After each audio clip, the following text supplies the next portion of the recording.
Welcome, everybody, and thank you so much for coming. I know how busy it's been this week, and I know how much you've been walking and talking all day long.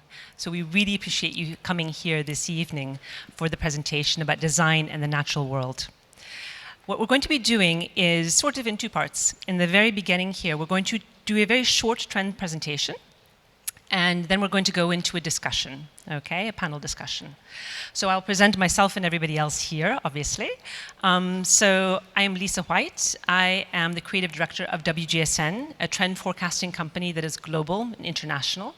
We're here in Milan to take a look at everything that's going on, all of the amazing trends, and to explain those trends to our clients so they know where they can plan for the next 2, 5, and 10 years. I'm accompanied by my colleague, Gemma Riberti, who's Director of Interiors, and she will be making a short presentation about where the trends are going with design in the natural world. And we are very, very lucky to have been invited by Nicola Coropulis of Poltrona Frau to come and put Boundless Living, this installation here, within a context, a global context of trends, but also of the movement towards outdoors and why outdoors is so important to people and their lives. I could say consumers, but it's really about people. It's something we feel very, very intimately, the design and the need for design for the outdoors. Here we are sitting in a courtyard with these plants growing, and this is where we feel good. This is where we feel at home. And so you extended the home of Poltrona Frau to the exterior, and that's something quite new. And also, we're here with Francesco Pergamo of Loro Piana, who's done some of these amazing textiles that go with the furniture, and they feel really, really good. So after this, when you have yourself a glass of wine, you need to come and touch everything too, because this is something we haven't been able to do for so long, is to be able to be in contact and tactility with objects or new objects. We know the ones at home very, very well. We know our furniture, every last centimeter out of it, and it's so exciting to touch something new. And that's why we've been so happy to be here in Milano together again. And then I have over here on my right, Marcin Rusak, who is an amazing artist, designer, and works with the natural world in his work, and we'll be showing some of his work here right now. He has several shows here right now in Milan, including one in, the largest one is Ordet, and it is something that is mind-blowing. He has taken leaves, he's taken flowers, and he has preserved them in metal, in resin, and you can watch them evolve. And it's the most beautiful, luxurious furniture that he's developed for this time. And then very lucky also to have Laura Gatti, the landscape designer and the agronomist who has been working with Stefano Boeri, for example, for the Bosco Verticale. You all know that here in Milan and love it. The reason there are trees there is because of Laura. And so we're going to hear from her also about how she works with the natural world and how it can be an extension of our current lived world as well. So I will stop introducing things now. We'll just go quickly into the presentation. And we're going to just have, this was the introduction, we've got that. We'll talk about consumers, cities, and outdoor space in a couple of slides. The great outdoors, the outdoors, indoors, outdoors lifestyle that we're all looking to have and wanting to have. And then a bit about biophilic design, about how we want things to look and feel like nature and how that could evolve in the future.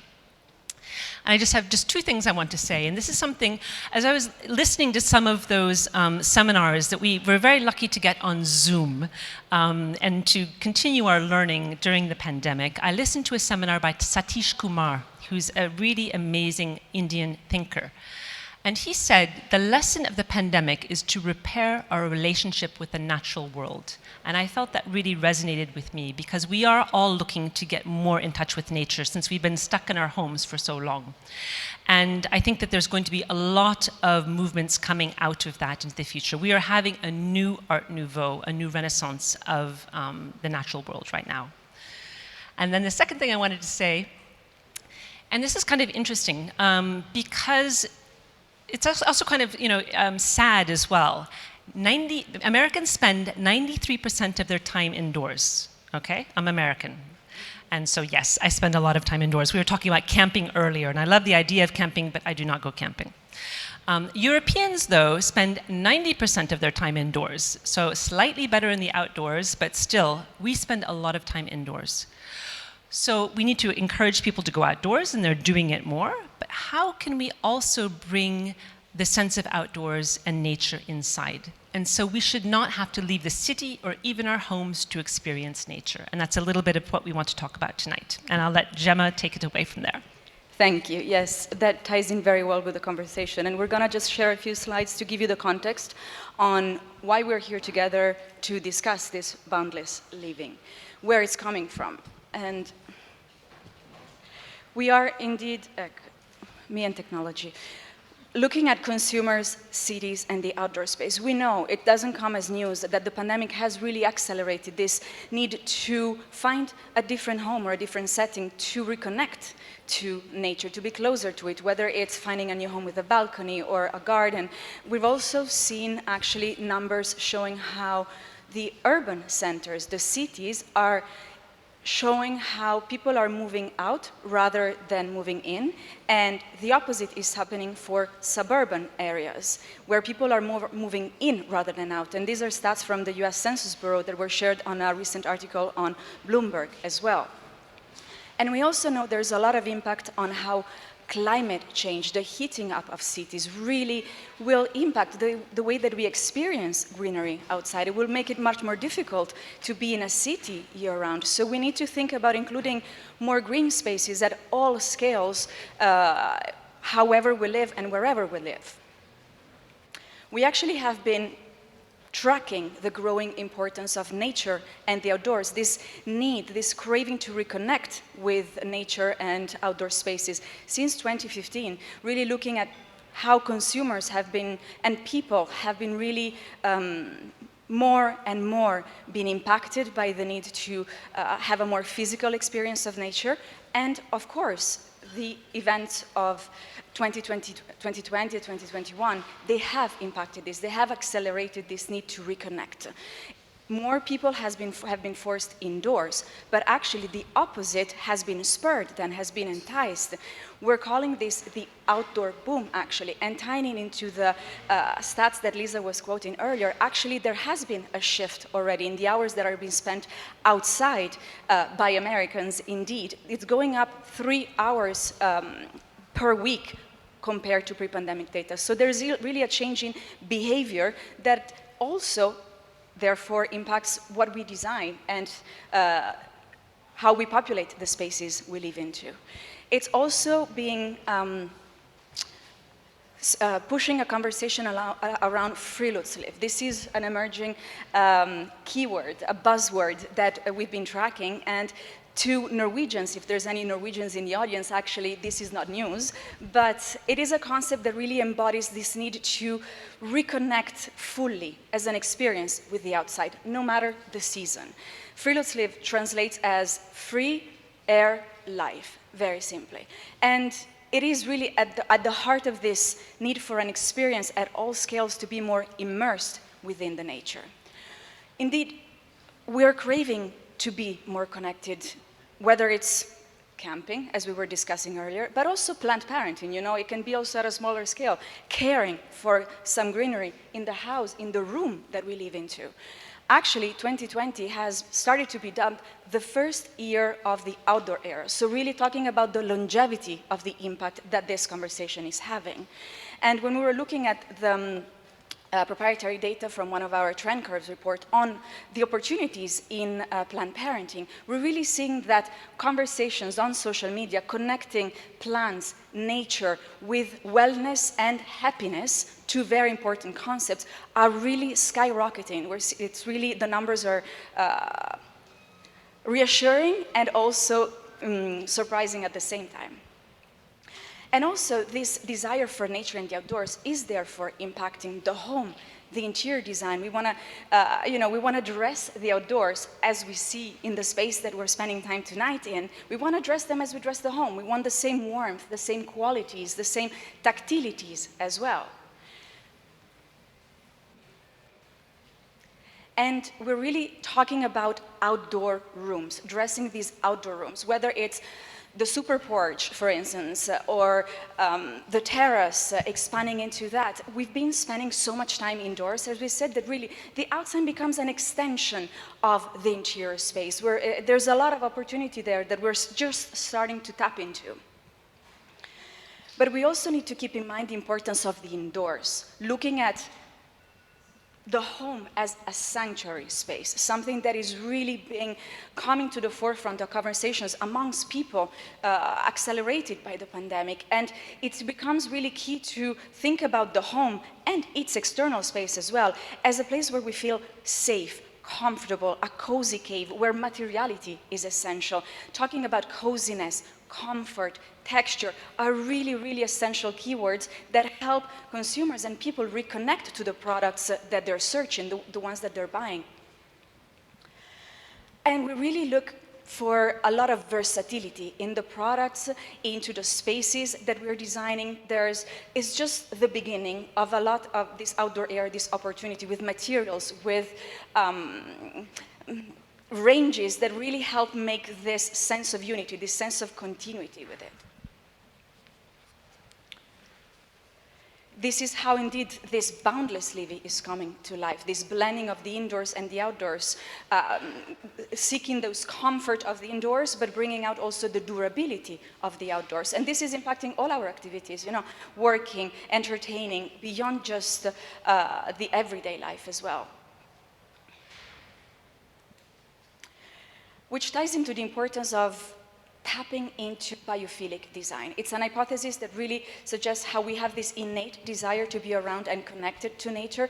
This means, whether it's the products that we design, it's the buildings that we design as well, it's really bringing it to all aspects and all surfaces as well. And there's a lot of opportunity with tactility here, whether it's, designing with nature, growing algae into beautiful lace, looking at open work that mirrors the beauty of what happens in nature as well, and seeking that contrast between refined and roughness within one design.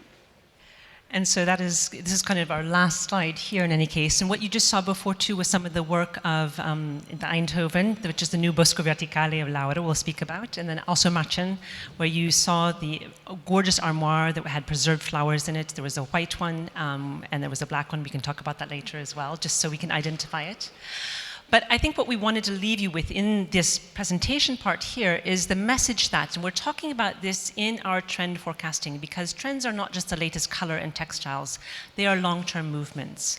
And we are looking at a very important trend for interdependence right now. We have been in an area that's very individual, and we've seen the outcome politically, economically.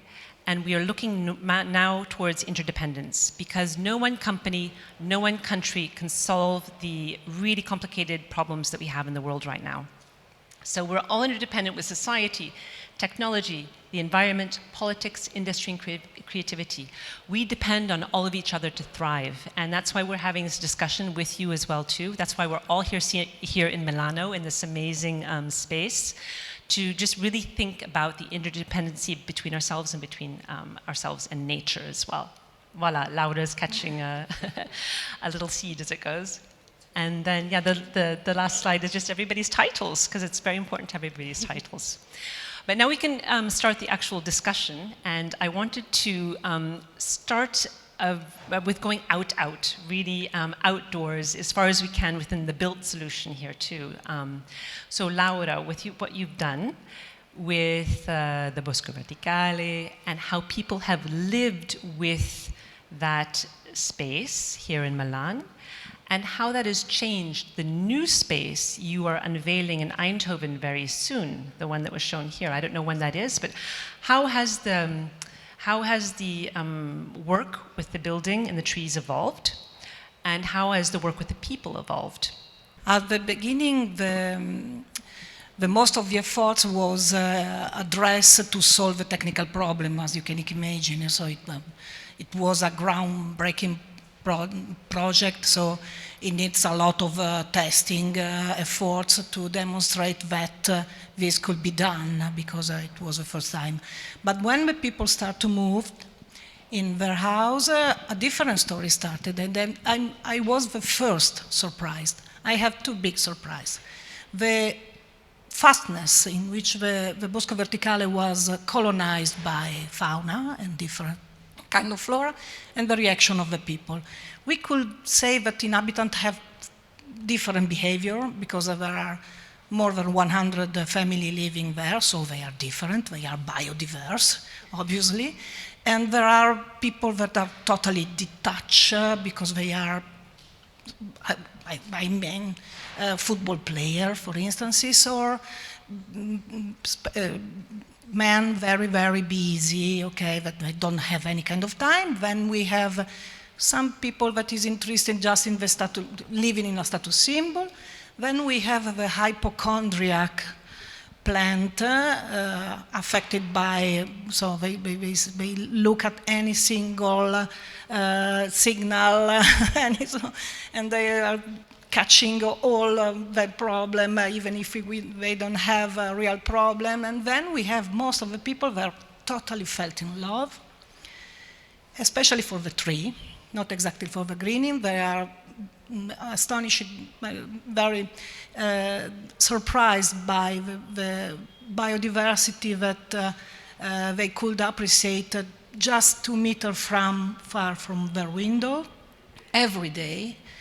And we establish a relation like citizen science because they are very curious, they ask us a lot of information, we follow, because this is a natural system, as you can imagine, is under pressure also.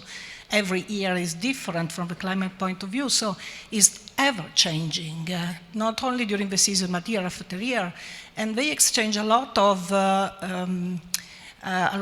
information with us, pictures via WhatsApp, and this is really important because, okay, we belong to, so our brain has evolved in relation with the natural, with the nature, okay? And I really think that 30 years of technology can't really change the way our brain works. And this is the reason for what we recognize immediately, how we need this kind of reconnection. And I say is not enough. Okay, we have to learn a little bit on how the system, this kind of natural system works, especially because we are realizing something in an artificial condition, and this is what we are trying to do in the Bosco Verticale, and in the change a little bit the languages through a different planting palette to make this kind of recognition and reconnection easier, if possible.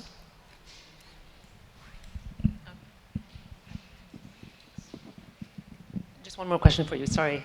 So I like the idea of the planting palette. I think it's nice, it's like an artist palette. And so this means that the people in Eindhoven, for example, they will have the garden that will be like it is for the Bosco Verticale here. And it will also have a gardener who tends it like that happens here. And people will also tend it themselves. Sure, but in the Trudeau experience, the Trudeau is a social housing. So it's not a building it's a social housing with a cost of construction that we have to follow, and we try to involve the people living there because this is an Hollandic tradition. If you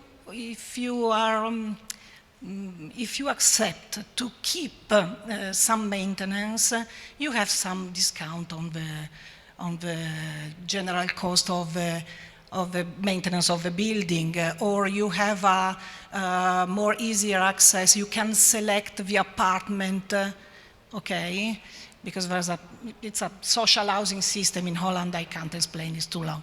But what we change in this is work with the palette that it could be easily recognized, because so we identify species that are common in the field, that are quite disappeared. So keeping the normal nature that is outside the city exactly where there is more need, so where the people live.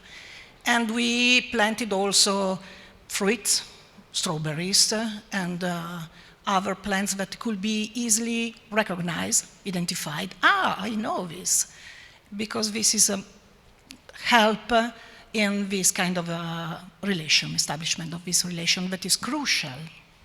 Yeah, so people can identify with that tree because it's a tree that they knew from their childhood or from something that's around them. And yes, because we are not all technicians, sure. No. But there are a lot of people that after have moved out the Bosco Verticale go through gardening courses. So yes, yes, fantastic. And you know, in a way too, Nicola, what you're doing here is really responding to this need for bringing the indoors out and the outdoors in. So can you explain a little bit the idea of boundless living? Yeah, thank you for the question. And it's a first exercise that Poltrona Frau did with outdoors, and being an historical company that has produced since 1912 furniture for indoors, we actually got to this resolution studying what the trends were, and we actually intercepted this general trend that is shared by many of the companies in our industry of having furniture that could enhance the living outdoor. But we have a tradition, we have a heritage, we have a history, and we also saw, and this was very helpful, what happened during the pandemic, and the fact that people are looking for more comfortable, functional, interchangeable, fluid, I would say, type of furniture, so that they can serve different purposes. So we brought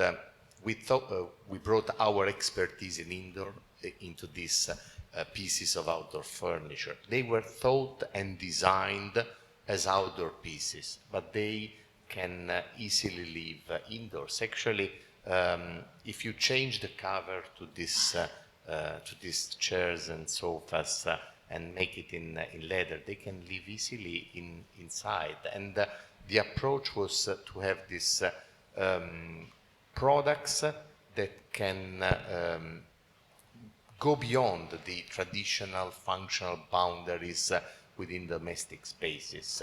A big division, the one between private life and public life, has been overcome by the pandemic, and all of us now had to work from home and had to do many things that they used to do outside, inside.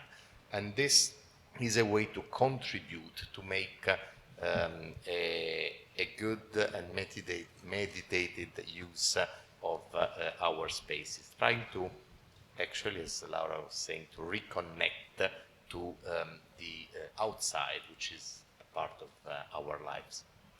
Exactly, and I think it's interesting too, because when we're talking about nature, a lot of times people think about nature in the springtime or in the autumn and the summer when it's all beautiful and fresh, but nature is something that teaches a lot about cycles and things that we need to accept, and about timelessness as well. And that's what I really like about your work, Marcin, is you take into account everything about nature, including the cycles of death, and then a renewal after that. And I kind of wanted to ask you, how has your perception of your work changed since the pandemic? Thank you. Just to start and to give you the background, my family has also started in 1900, not with furniture, but with flowers and plants. And we had an industrial flower growing facility in Warsaw, that's where I'm from. But the business has completely closed when I was born.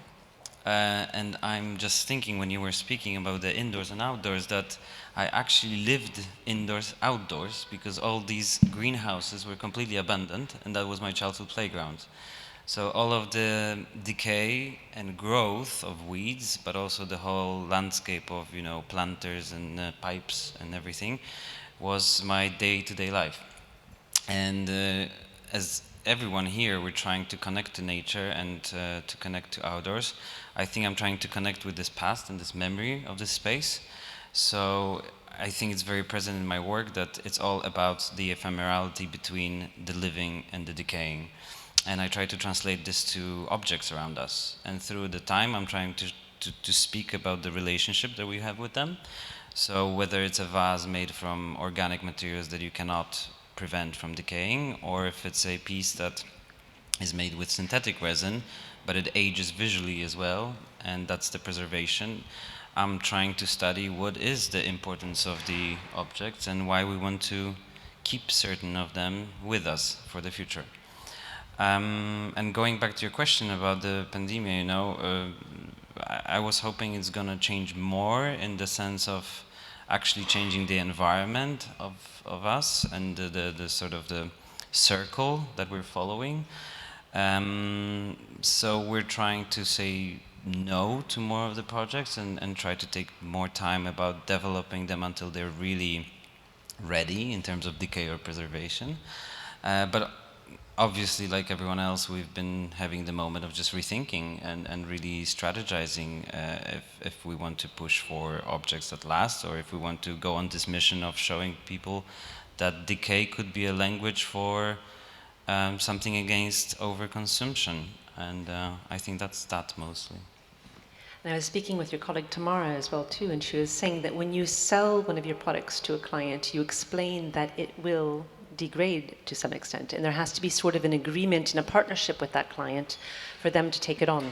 They're taking it on as a project in a way, no? Yes, imagine when someone wants really something from you and is ready to pay, but you're telling them that it's actually not going to last for their lifetime.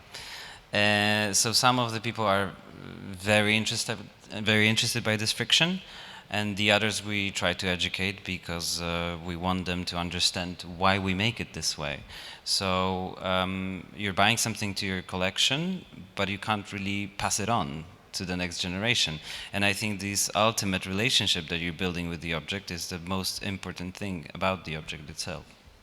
Exactly, and there's so many interesting ways that we end up creating a relationship with the objects that are around us. And it could be something that, you know, a bouquet of flowers that is dying over the week, and you go through that cycle with that bouquet, and then you end up throwing it away, unfortunately, or preserving it and donating it or something like that. But then also the timelessness of something that gets better with age too. And I think that's what's interesting for Loro Piana and for your work as well.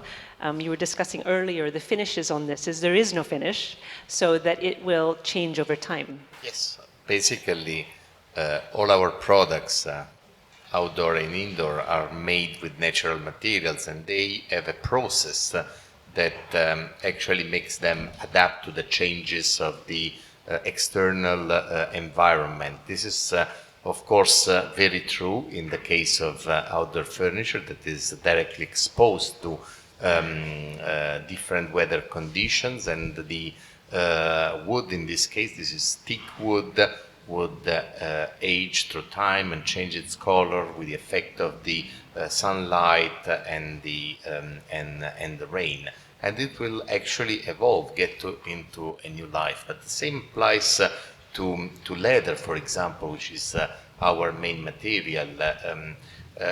When you buy, for example, a bag, a leather bag, it has a color, but through time this color becomes a different one, and this is exactly what happens with furniture. And I personally love this transformation because it shows the signs of time, but these are signs of life.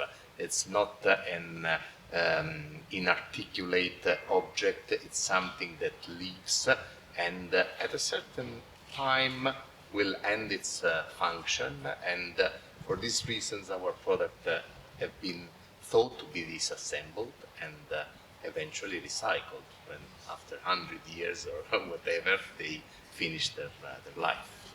And as we were talking earlier, you were talking about the fact that loved things last longer. So if you really love a piece of furniture and it's well made, you can, it's inherently sustainable because it will last for a very long time.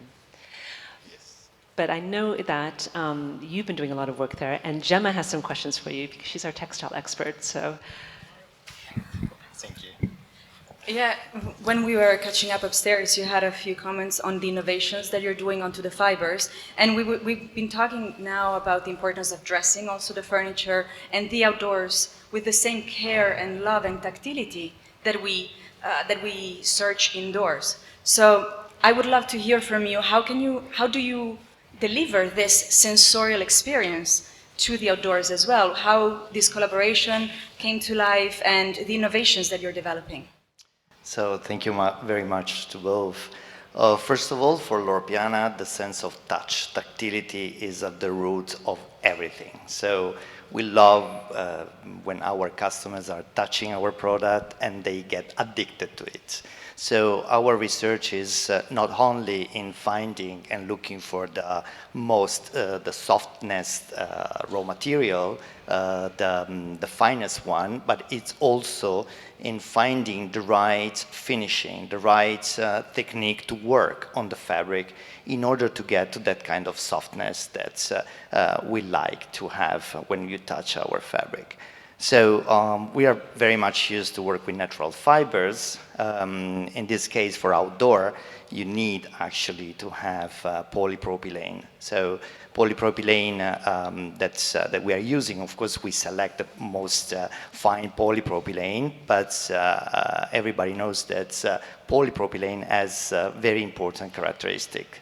And that's why in terms of durability, in terms of solidity, in terms of anti-allergenic, not everybody knows that the baby diapers are made with polypropylene because, of course, they are not allergenic. So the important thing is really to find also something that, as Marcin was saying, has a durability in time, because we use a product that is recyclable at infinite time. So you can reuse it and it can become something else, and which is very important in our research and development, in the way we think about nature and respect for nature.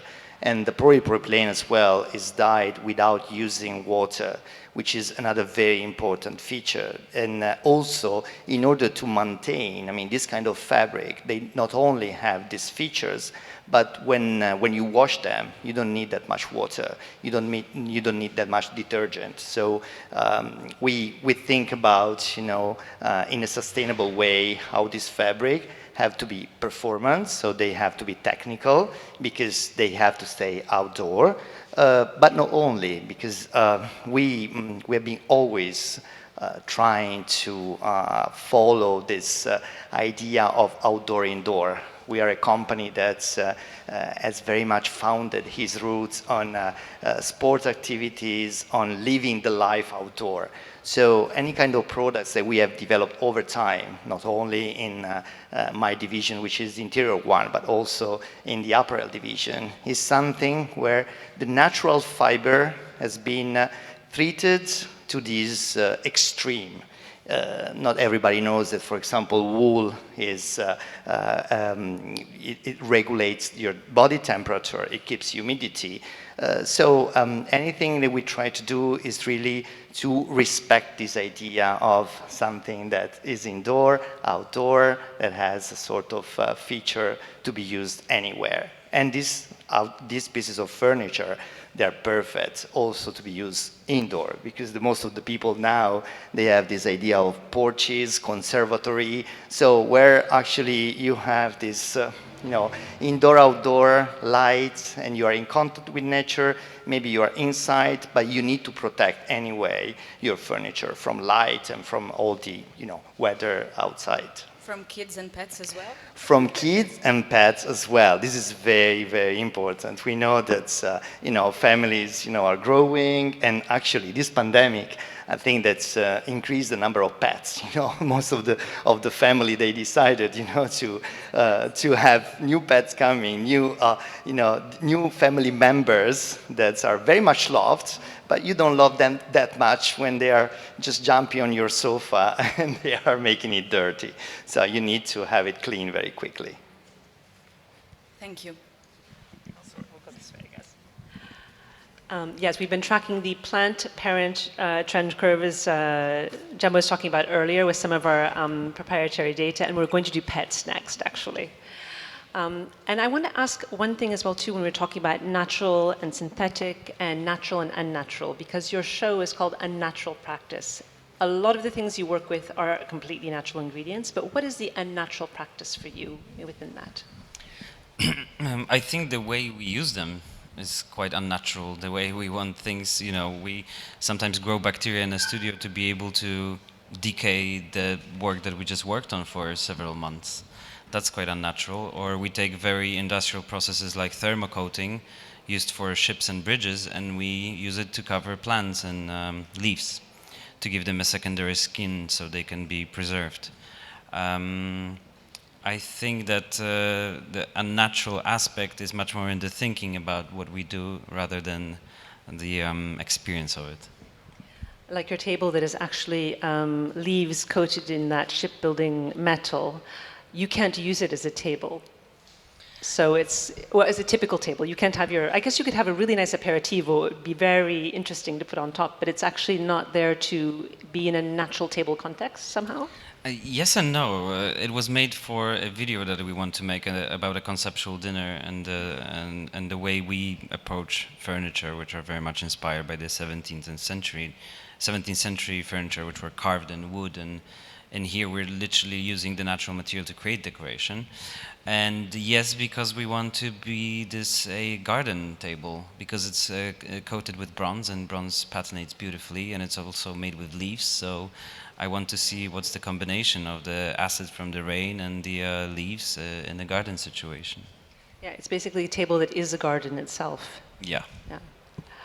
And speaking of which, Laura, I have a question for you, because I know that especially, you know, during and especially post-pandemic, the idea of going back to work and working spaces is something that everybody is asking themselves about, whether or not you work in a space or you're somebody who's actually hosting other people.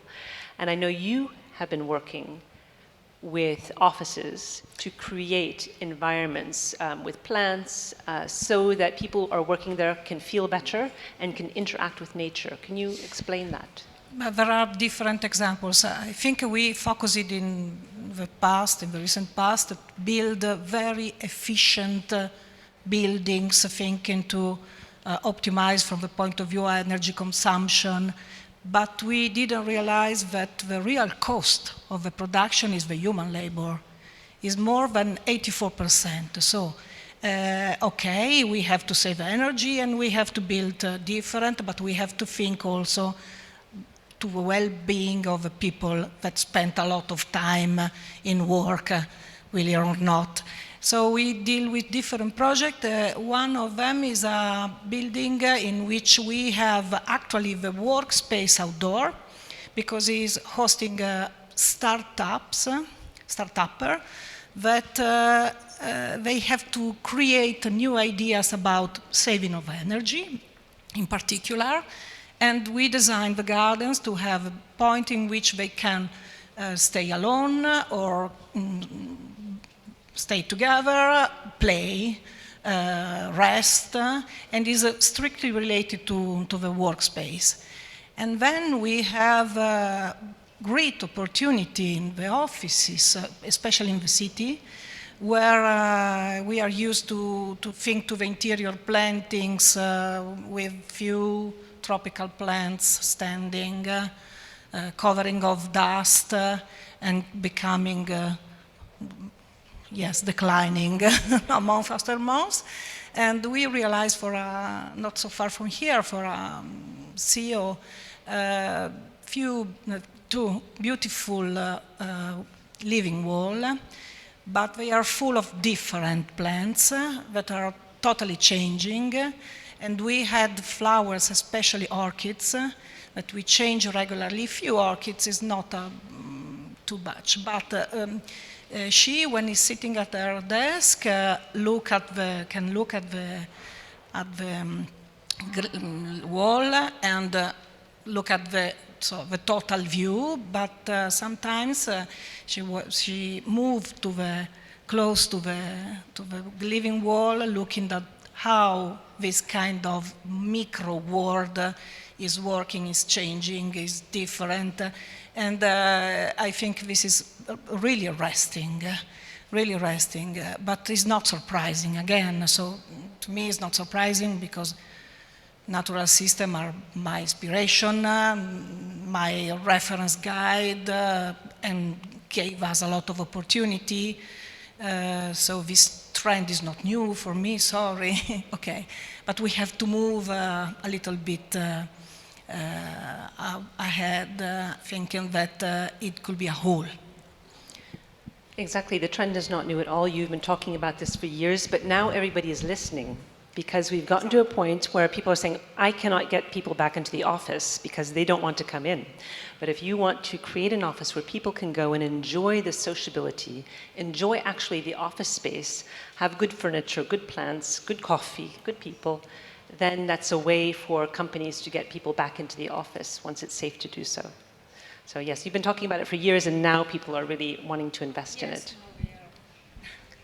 Now we are, and we don't have to forget the incredible potential of the healing garden, for instance. Or anyway, but it's again the outdoor experience that could solve a lot of problems for some disease. Again, it brings us back to our discussion about interdependency, and that's why we're here right now.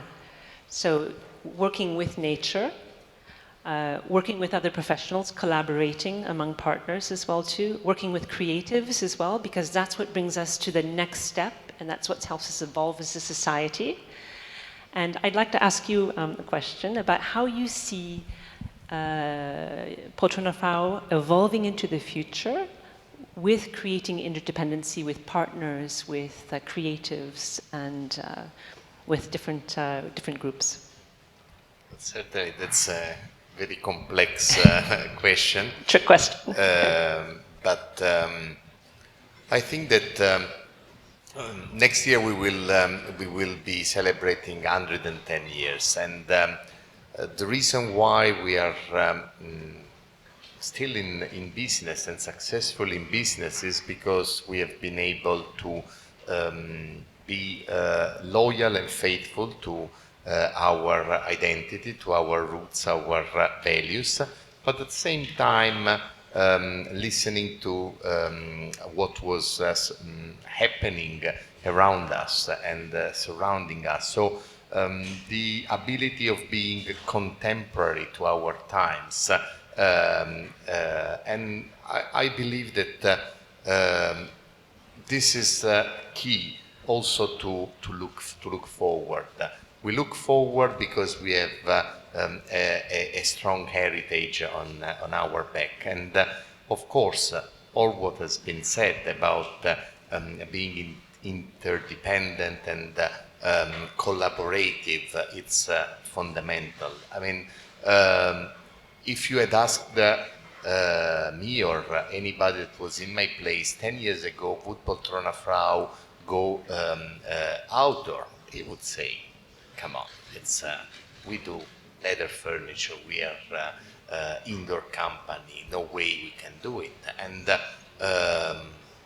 today we are discussing about this, so I cannot figure out what can happen in 10 years, but I can also tell you that going to the very interesting subject about working spaces, we have done a lot of important executive offices, but as we saw, and this prior to the pandemic, that the trend was towards a much more interdependency between home and office. We introduced a lot of home office elements, things and features and products that could serve technically as working equipment, but nicely done that can stay at home and be integrated with the rest of the environment. So I think that this ability of listening to what is around us and to collaborate is key to portray the future of this company. Very well said. And just one last question for everybody, okay? Just really simple. We've been at home for a long time. What is your ideal home of the future? I mean, how would you describe in maybe 3 or 5 words, what's your ideal home, your place for living, loving, everything? So we'll start with you, Laura, and you can pass the microphone. Wise and self-sufficient, and I think we have to think like a tree to identify which is the strategy. So what does think like a tree mean? Because trees, especially trees, you know, have a great adaptive capacity. They can't migrate. They can't change their life condition. They have to adapt. But they do in a very wise way because they don't waste material.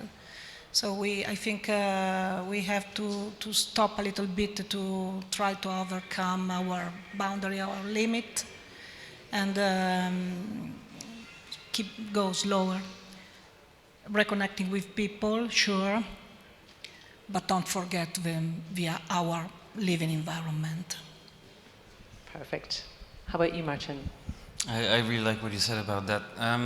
For me, the keyword would be transformative, both in the sense of space and the materials. I'm a person who loves objects, but I also don't want to live in a museum. So I would love for the objects to have the quality either to transform their visual appearance or be able to throw them in a garden and, you know, have a plant out of it or a flower. So in that sense, I like the change, but it has to be a very conscious one, I think. Very good. And how about you? Yes, first of all, I like the idea of a social place where you can really share with friends, with family, so a place where there is a lot of life, you know. So, and in order to have life, you need to have things that are comfortable, that are easy to maintain, at the same time they are cozy.